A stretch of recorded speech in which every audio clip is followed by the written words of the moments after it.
Hey, Being at Work listeners, welcome back to another episode. We are talking so much these days about disruption, AI, constant change, leadership turnovers, shifting priorities. Disruption is everywhere. And most organizations are trying to manage the risk. But what if that is the wrong goal? What if the real question isn't how do we avoid disruption, but instead, are our people equipped to handle it? Because here's what today's guest is seeing. It's not disruption that breaks organizations.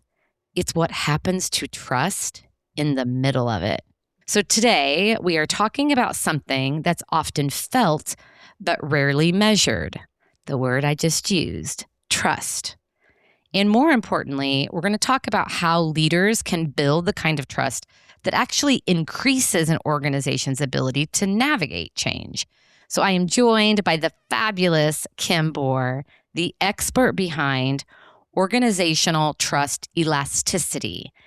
It's such a cool framework and something unique like I've never seen before that measures how much disruption an organization can handle before trust starts to fracture. And what she's found might change how you think about leadership entirely. So Kim, welcome to the show. Thank you. I'm so excited to be here with you. Oh, it is such a timely conversation because everywhere you look, you're seeing something about disruption and the messy middle. So what is the reality? Because you have an interesting perspective on disruption. So what we did is we were hearing all these rumors like you are, or these little notes of concern around, I think we have a trust issue in our culture, right? Through all our clients or our prospects. And they didn't always use the word trust. Sometimes they were like major communication challenges, but ultimately when you really started to ask more questions, it was clear it was trust. And so what we started to get curious about was as AI was just coming really full force onto the scene, we wondered what is happening in organizations with that kind of disruption. But as we started to really think about it more, we realized, well, that's only one disruption. We're also dealing with elder care and child care and leadership turnover and all these other disruptors. And so we decided to step back and really shape this survey and the research we did really to think about like what is going on, because we know that other researches showed trust is at an all-time low throughout institutions. And of course, that would make sense that we would start to see that impacting our organizations if organizations aren't showing up through their leadership in a really trustworthy way. So that's where we started off. And as we'll talk about, there were a lot of really surprising results that came from this work, which we'll be doing on an annual basis. So much there to unpack, but I have to ask right out of the gate, like, what is causing that? The trust is at an all-time low. There's a lot of things, right? I think there's a lot of empty promises. I think there's a lot, the media ecosystem is really divided just in reality, right? Where we all get our news is so different depending on perhaps our generation and what we're, or what our interests are. And so I think that's at a real pivotal point of why we're seeing so much of that fracture. And when we think about it from internal of our organizations, people are expecting their organizations and their individual leaders to have their back and to be doing the right thing and acting in the best interest. And when they don't see those things happening, it's a quick realization that maybe this organization isn't much better than other, institutional kind of concerns we have out there. So I think there's a big opportunity for companies right now to really understand this at this level. Andrea, one of the things that was so fascinating to us was organizations, and you see this all the time too, say how important trust is. Individuals, leaders say it, organizations say it, it's on values, all that stuff. And yet, almost in a detached way, they're making choices that are completely trust destroyers, right? On an ongoing basis. And some of it's really small. You would think it's small. It's not saying that every time there's this major crisis We're talking about all these micro disruptions that are happening at any given time in our lives, right? Because we're all dealing with more than just what's happening at work.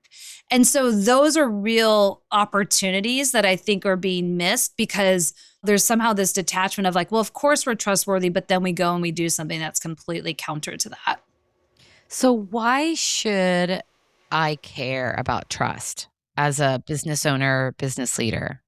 Why is it so important? It is really important because what we were able to bring forward in this research was that trust can be measured. And it genuinely is as important as any other KPI you track. It impacts retention, reputation, and revenue, and we're able to show the real numbers. So for example, if you think about the survey we did, it was done with a third party. We used a PhD in workplace anthropology to help us structure it. And we went out and saw it was about 50% people leaders and 50% individual contributors that ended up responding. And one of the things that we found from a place of retention was that those that are in low trust organizations felt like they only retained there was about 52% of respondents that felt like they retained key talent. On the higher trust end, it was 93%. That's a very big difference. The same pattern played out with reputation and with even financial performance. So you could see that this was something that there's real numbers here. And what we were also able to show is like there is actually a process that you can measure it, just like you measure a lot of your other KPIs that you report on a quarterly basis. And what is the measure, or are there multiple measures? Is it how much I trust my employer? Like what is it getting at? Yeah. So what it's looking at is there's 5 domains that we created. And under each of those domains is very specific statements that were ranked. And then we used some compilation. There's some math and things that were done on the back end that is more detailed in the research report. Essentially, though, what we said is there were these 5 domains that were the most critical to a healthy high trust organization. So those are strategic clarity, psychological safety, relational continuity and cultural belonging, technology and systems trust, and fairness and change impact perception. So if you think about all those different things, those domains really set the stage. And frankly, any organization can really use those 5 domains as a starting place for measuring and tracking trust. So strategic clarity, psychological safety. What was the third one? The relational continuity and cultural belonging. So feeling like I'm seen, I'm heard, I belong here. Great. Yeah, belong. And then tech and fairness. Tech and fairness. So the tech one's so interesting, right? Because right now as we're living, and this is what had originally had us curious in that place of, well, what is AI doing? And what we know is that we all have lived through probably a really poor ERP system implementation, for example, where it takes a lot of time, it takes a lot of money, and then people that aren't consulted on it figure out all the workarounds because it doesn't actually work into their way of doing work. And so AI is this next thing, but it's moving much more quickly. And I think that organizations that are just feeling like they have to do something are coming at it in a way that is more of a push than an inclusive process. And that came through really loud and clear in the results as a issue with trust. Yeah, I love that it's a part of it. I mean, it is comprehensive. And so what you're saying is it is the combination of these 5 factors that drives an individual's trust in their organization. Yeah, it absolutely is. And it determines if they're, the low or the high trust, right? So, and of course there's the middle ground too. But what we know to be true is if, we were able to identify very clearly what are the trust breakers and what are the trust builders. If you think about AI, for example, it is the biggest disruptor. And it makes sense because we're all trying to navigate it in one way or another. But it was not the biggest breaker of trust. It was not the biggest breaker of trust. It was not the biggest breaker of trust, although it was the largest disruptor. What was the biggest breaker of trust? It was really the behaviors and how we go about it. So how we handle disruption is really the key piece to whether you're in a high trust or low trust organization. So, for example, some of the more reliable trust builders were things that they make sense to us. But again, we somehow know these things, but then there's actions that seem to be disconnected, like, we're in a different realm or something. So things like open and honest communication, fair treatment and empathy towards employees. So understanding, hey, if we have to make these hard decisions, having a process that allows people to understand, like, this is the process we took to have to make these hard decisions versus like just these cuts where you're like, why did that happen? Opportunities to voice concerns and visible alignment. So those are things that were trust builders that were really clear that came through in this research. Yeah. And so that's why like trust determines how much disruption an organization can handle. That was like the big idea that emerged. It really is. So how you handle it, and all these, there's moments of all these small trust building opportunities that for when something really big happens, little things. Yeah, these little things, right? Like how we think about time off or flexible experience, works experiences, or hey, I've got to leave early to go to get my kid. Do I have to clock out, or is this like, yeah, I'm going to make up the work later? Like all of that little stuff. So a manager just understanding what's going on with their people. Like, let's start there. Right. Those are all those small trust builders. Yeah. That then when something bigger happens, you've got a foundation for. And those are where there's big gaps. Because one of the big findings we had was that trust that's the tightest between a manager and their direct reports breaks the most significantly when disruption's mishandled. So those individuals that employees have put their faith in are the ones who absorb the credibility damage with decisions they didn't have anything to do with. Say that again, maybe differently. There's a lot there. I want to make sure I've got that. So when we think about, your question was around, so these how we respond to these disruptors matters.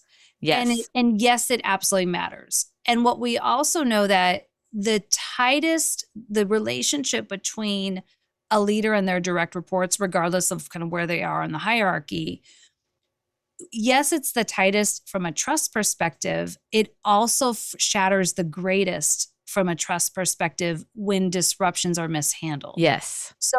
So how a manager responds is really key. And if they're left out of the loop, if they're just parroting what they're told to go say these talking points and they don't actually translate it into what the team needs, those are surefire ways for trust to immediately break severely. Yeah. Yeah. I mean, and so it's somewhat, if I think about my personal experiences, I get it completely. Yeah. It's like, you talked about the foundation. When the shit hits the fan, if I've got a strong foundation, I'm going to be in a better position to weather the storm. Yeah. Absolutely. And it's a lot of these small things throughout the organization, right? Like you can have one team that of course is a strong unit, right? But that one team isn't representative of the whole company. We need the whole company and all these different teams to feel like they are strong in their own entity and in the larger entity. Yeah. And that's where there's a big opportunity, because what we've found is that a lot of organizations aren't preparing those direct leaders for these micro or major disruptions. They're just they're giving them the basics, and it's kind of just, go do your job. And there's a missing link there. There's a missing link there. So the organizational trust elasticity, Mm-hmm. like that is the framework that measures what you're talking about, how much disruption an organization can handle before trust starts to fracture. Yep. So that is really what we're coming out with, is the, kind of that range of the calculation. So we take those 5 domains we talked about, which we call those our trust performance index. Okay. And the elasticity is that range of how much trust can an organization absorb and come back even stronger or break. And so that it's really that range. And what we know is that trust is something that actually can increase through disruption if it's handled really well. Oh, certainly. Like bonding. We bond through the messiness. Yeah. If it's handled well. If it's handled well, that is the key. So if there's a good faith effort of trying to do something, there's absolutely some increase. But if an organization has really a strong trust foundational culture, then when disruptions are happening, they can weather it really well. And in fact, in the research, we saw a 12% gain of trust above the baseline of companies that had no disruption at all. Oh, And wow. that should tell people that it's not about like trying to mitigate all the risk, but really it should be about preparing leaders to adapt to the different type of change that's going to happen, whether that's, something smaller or something really significant. If you have those skill sets, if you will, built into the system and into the leadership, you can weather it and come into a place that that is really this huge gain. Absolutely. Well, and I suspect that the organizations you're working with, I mean, the executive team using the data to really drive alignment, not only drive improved leadership, but alignment within the leadership team as well. Yes. So I think that's a real opportunity for where people should start because, oftentimes we use engagement surveys as a place of trying to figure out where we at in trust. And what it does tell you how people feel, but it doesn't actually tell you are we going to weather the storm if we have a big disruption and we don't have that foundation. And we both know engagement surveys can be written, there's a large continuum of what can go into something like that. And so it could be telling you a false narrative that you would then get, really surprised by. So really it's so necessary for that leadership team to believe, to understand and be in agreement that trust is an issue we have that we really need to get aligned on in order to then make real change in how we're interacting with our teams, what we say. We haven't talked about the trust destroyers, but there's a lot of those that happen, again, with those teams that maybe believe that they have a more trustworthy culture, but yet they take action that's really counter. Yeah. Yeah. Well, let's talk about those trust breakers, those trust destroyers. What's the research show? Yeah. So there was 3 really clear ones. So, and they seem obvious. And yet here we are with a lot of opportunity. It's like the hardest. Yeah. The easiest things are sometimes the hardest, aren't they? Absolutely. We can know it. And then to put it into practice, oh my goodness. So lack of transparency and, certainty around what are the trade-offs we're having to make. So we need to pivot, and yet we don't really take the time to bring people along or to give that explanation. Like, here's why we're doing what we're doing. Yeah, why are we doing this? Like, why it feels like our strategy shifted, or why are we, making a bigger investment in this area, or why are we shedding a part of our business that 2 years ago was supposed to be a growth opportunity. So I think giving people the sense of why these things are happening, what these trade-offs are, really critical and one of the 3 big trust destroyers. The other is this perceived misalignment between, what leadership says and does and what the employees need. So that's another big, huge miss. And then the third one is this poor handling of technology and systems rollout. So that's where we found that although AI may be the largest disruptor, it's how it's handled, how it's communicated, that becomes the issue. And one of the key reasons we wanted to bring this depth of research forward was obviously first to show it could be measured, that you could measure trust, but it was also because we need HR to play a different role in the organization. And we wanted to be able to help them have a different level of data to change the conversation amongst their leadership peers.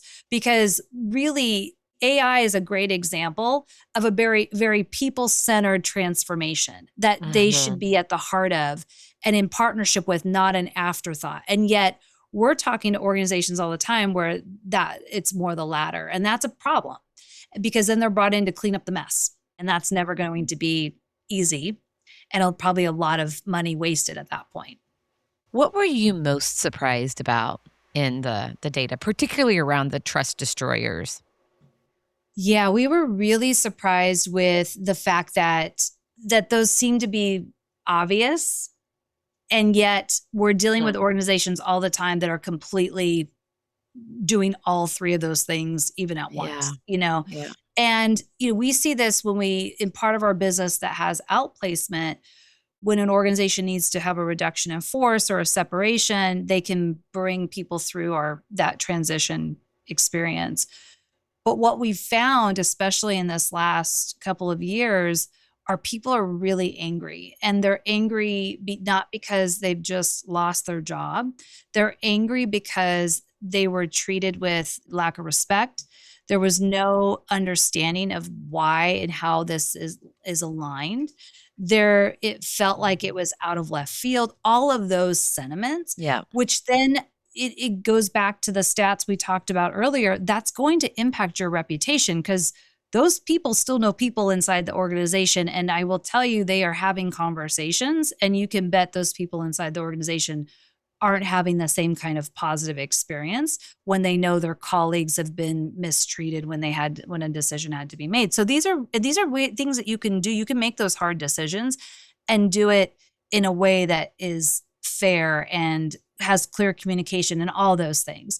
So what was interesting was just how much that continued to scream through. The other thing that really just jumped out at us was that what we had talked about, that you could have an increase in trust through disruption. And that was something that was a surprise in the way that we saw It it. could be a trust builder. Yeah. If the foundation is there. If the foundation's there. Are you seeing difference in industry or type of organization? We are not. Nope. It's across the board. It was a really nice mix of industries, and there's no difference in what we were seeing. Okay. So the same trust builders and destroyers are applicable regardless of organization. Yep. And wouldn't you say organization size even? I mean, these concepts are applicable across all orgs. Completely. Yeah. If the organization was considered a high trust organization, they absolutely ranged in size. And the commonality though was that they all shared those trust builders. So people felt, and there was an extensive list of statements that somebody was answering as they were going through it, but there was consistency over and over again, that those interventions, if you will, were absolutely showing the strength of a high trust organization. And you would see the same interventions of somebody that's a low trust organization that were clearly not doing them well. Right. So a clear message. I mean, you with all of the insight you have shared and the trust builders and the trust destroyers, I mean, so much of it is around leadership effectiveness. Mm-hmm. And so a key message is stop trying to mitigate risk and invest more in equipping leaders to actually lead and Absolutely to build trust and to strengthen communication and openness and transparency and understanding and all of the things. All the things, and to do it at a level, one of the other pieces that came out that I think is important to mention is, again, you don't necessarily have to be a leader by title to influence. So those who are influential and trust in teams are not necessarily those that hold titles alone. And so what screamed to us is that organizations are investing in their leadership too far in the pipeline, way too much, where it's becoming a high potential kind of situation. And really you need to be investing beyond just the basic manager training, but even that needs to happen at a much earlier stage inside that leader journey, so that they're really getting that sense of what does it mean for the micro disruptions that I'm dealing with on my team, and what does it mean to really have the courage to ask questions of my own leaders when change is happening and I feel like we're not getting the full story. Yeah. Something I hear from leaders that are so overloaded. Mm-hmm. Andrea, I don't have time. I am being asked to do so much.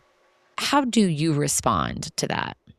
It's real. That's the challenge, and I think that's why the trust, it feels like there's, if we're not trying our best to build it, why we're seeing the breaks happen so hard. I mean, we do need to prioritize these little moments, and we have to give that direction to leaders and give them the permission to invest that time, because it's just a hamster wheel that we're going to continue to be on. Things aren't going to slow down. AI is making it faster. It's making us more efficient. Right. The uncertainty is not going to probably ever really go away. There's always, and we're just having more and more of it at this point in time. So I think it's about, it goes back to that question that we've often asked of others is, are you getting the results you want? And are you creating followership? And I think for leaders that aren't certain around the followership, that's a really important place to start because that's really critical. But also you have to have the courage to challenge what's coming down because that followership will break very quickly if you haven't really invested well in your team or you don't show them you have the courage to challenge what the organization is saying, that where all these trust breaking moments are happening. Yeah, and it just reminds me also of like the circle of influence that's so foundational. Focus on what you can control. Mm-hmm. Yeah, the through line as I listen to you and the great work that you're doing, it is all about like don't try to reduce the disruption. There's so much out there you can't control. Build the kind of trust that helps your people handle it. Like that is within your control. Exactly. All those micro moments, all those daily touch points, those little things that say, hey, you matter. I care about you. Here's where we're going. Here's what I do know. Yeah. And those are not hard. They don't cost money necessarily. There's a lot of very simple things you could do, even from that are insights that come from our data that you could be doing on a weekly basis, translating the big picture from what is coming down from corporate into what does it mean for our team. That's a really important, easy thing to do, being fair and transparent. So talking about why do we give this project to this person versus others, right? And just making it like finding those consistencies, right? Those are things that are absolutely doable. And we need just to be more intentional with what it means to lead and build trust. Which goes back to the equipping leaders. Yeah. Just giving them some skill building, helping them to strengthen those muscles. Yeah. The hard conversation muscles. The hard conversation muscles that I think is definitely needs work in a lot of our culture. What do you hope for this work? Like, where do you see it evolving? What impact do you hope that it's having? What are you seeing? So we've already seen conversations changing and having conversations in a way that feels like it's unlocking where leadership teams have been stuck. So, we talk about the executive leadership team level. This work has changed those conversations, which is what we had hoped for. It's having people just talk about the challenges we're experiencing. Maybe it's because there's a trust issue. Well, let's talk about it. We're seeing more alignment starting to happen around that in different ways.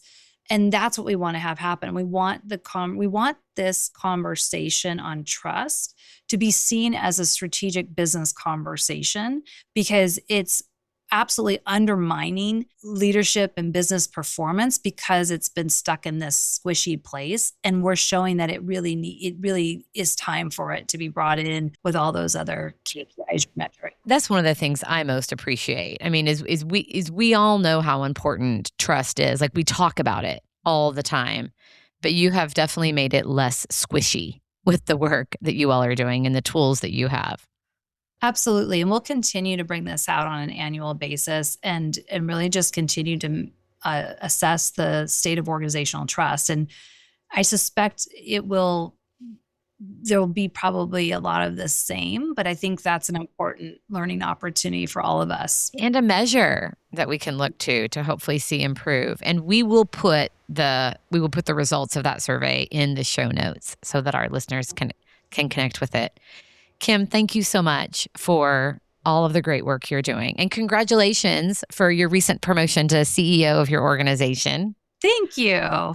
What an exciting time. How has that transition been for you? It has been really supportive. It's been something that we came into it from a succession standpoint, a conversation for another podcast episode. Yeah, we right. did it with intention and have been working together so that, internally, it's a very natural move for the team because this is the work that we've been doing for so long and setting this up. So it's been very exciting as it's come to fruition more externally now. And you're modeling the way for your clients, modeling transparency and open conversation and alignment. Well, I'm so grateful for you and for the work that you are doing.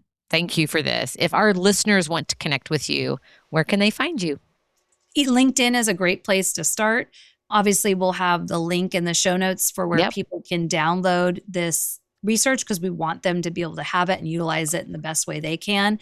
And then also we have a podcast called Courage to Advance that I'm always excited to have people check out. I love the title of that show too, Courage to Advance. And I will be on Kim's show at some point soon as well. So stay tuned for that. Very soon. We're going to go a little deeper into how to build trust, building on the trust builders that Kim referenced. Thank you, my friend. Thank you. Kim just gave us a framework for something we have all felt, but rarely been able to name. Trust is not soft. It isn't squishy. It is a strategic business imperative, and it is absolutely measurable. A few things I want you to walk away with today. First, stop trying to manage disruption and start building the kind of trust that helps your people handle it. Because disruption is not going away. But a team with a strong trust foundation, they don't just survive the disruption, they come out stronger. Second, it is the little things, those micro moments, translating the big picture into what it means for your team. Explaining the why behind hard decisions, asking how people are doing and really meaning it. Those small acts of leadership are your greatest trust builders. And third, the relationship between a leader and their direct reports is the most important trust relationship in any organization. And it's also the most fragile. How you show up in the hard moments matters way more than you realize. And this is the heart of everything we do at Abundant Empowerment. We develop leaders who lead consciously, who understand that the way they show up every single day is either building trust or breaking it. There is no neutral. And the leaders who get that create cultures where people don't just tolerate disruption, they grow through it. I'm also so excited to share that I will be a guest on Kim's podcast, Courage to Advance, very soon. We're going to go even deeper into the trust builders and what it looks like to lead through disruption with intention. So stay tuned for that. Link in the show notes. Kim, thank you for this important work. And thank you, listeners, for being at work.